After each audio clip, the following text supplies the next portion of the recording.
நான் ஜாதி, இன, வட்டார, மத அல்லது மொழி பாகுபாடு எதுவுமின்றி இந்தியாவின் அனைத்து மக்களின் உணர்வுபூர்வ ஒற்றுமைக்கும் நல்லிணக்கத்திற்கும் பாடுபடுவேன் என்று உளமாற உறுதிமொழி எடுத்துக்கொள்கிறேன். மேலும் எங்களுக்கிடையேயான அனைத்து வேறுபாடுகளையும்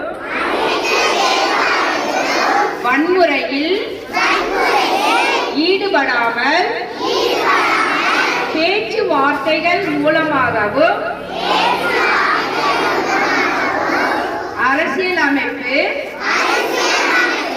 சட்ட வழிமுறைகளை பின்பற்றியும் தீர்த்துக் கொள்வேன் என்று உறுதியளிக்கிறேன்.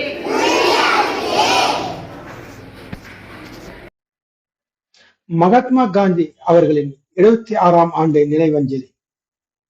சென்னை எழும்பூர் மியூசியத்தில் அமைந்துள்ள மகாத்மா காந்தி திருவுருவ சிலைக்கு சென்னை எழில்நகர் பகுதியில் அமைந்துள்ள எழில் மாடல் நர்சரி மற்றும் தொடக்கப்பள்ளி மாணவ மாணவிகள் மகாத்மா காந்தியின் திருவுருவ சிலைக்கு மலர் தூவி அஞ்சலி செலுத்தினர்.